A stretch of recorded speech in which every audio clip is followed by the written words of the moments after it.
La 12e journée de ce top 14 à Mayol, Toulon face à Pau.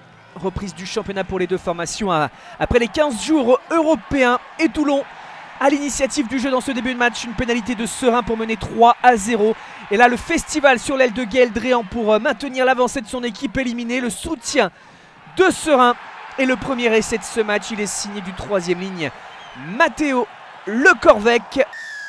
Toulon pour conforter sa place dans le haut de tableau, bien évidemment.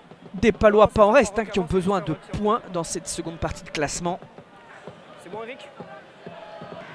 Et qui mènent donc les Toulonnais sur le score de 10-3 désormais après la transformation de Serein, mais la réduction de l'écart sur pénalité pour les Palois. Avec Simon, c'est finalement Gianmarco Lucchesi pour le deuxième essai. Cette capacité à prendre son temps, à résister aussi au pied de Zeger pour venir aplatir. On a pris le petit côté tenté là sur cette situation d'avantage pour les Palois en réaction, et qui rejoue vite cette pénalité avec leur demi de mêlée Thibaut Daubagna. Ça passe et ça fait un essai de la relance pour Pau, qui ne s'avoue pas vaincu dans ce début de rencontre. Daubagna qui vient finir l'action.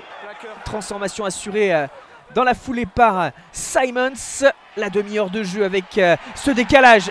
Gaël Dréan, et cette fois-ci à la finition. On l'a vu à l'œuvre tout à l'heure sur un magnifique contre toulonnais. Et là, il vient aplatir un nouvel essai. Déjà le troisième essai de Toulon dans ce match.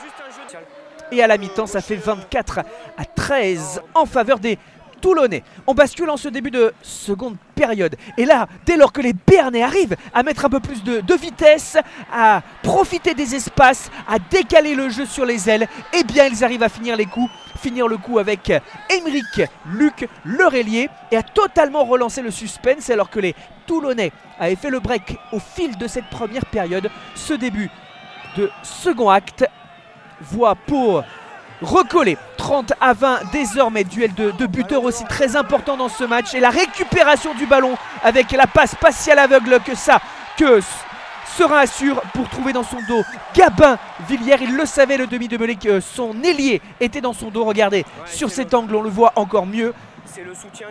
La passe est belle, le raffut aussi. Et le nouvel essai des Toulonnais pour recréer un nouvel écart dans ce match. À noter la supériorité numérique des Toulonnais après le carton jaune contre Emilien Gailleton à 14-15. Pas de souci pour les Palois. Ils veulent encore une fois jouer, tenter, essayer. Pas de souci pour aller finir malgré un joueur de moins donc. Et Jack Maddox inscrit le troisième essai de la section dans ce duel. Qui sait, encore un quart d'heure à faire.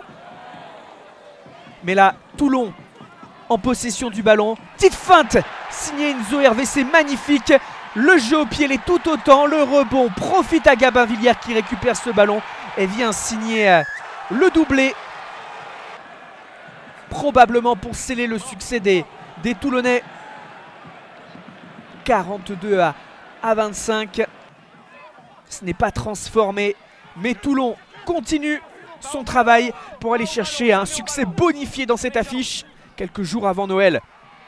Et là, cette passe magnifique de Ribans. Après contact en rupture pour Kyle Sinclair. La finition du pilier en force. Et ça fait encore un essai supplémentaire. Ils ne sont pas rassasiés, les Varois. Ils ont le point de bonus. Ils veulent le conforter, l'assurer. À l'instar de Gabin Villière, autour de Gaël Dréan d'inscrire un doublé. Ça fait 7 essais pour le RCT dans cette rencontre. 3 encaissés. Vous l'avez compris, le point de bonus donc. On revoit cette passe en schisté magnifique. Le petit plongeon. La fin de ce match, succès donc de Toulon face à Pau. 56-25 du côté de Mayol.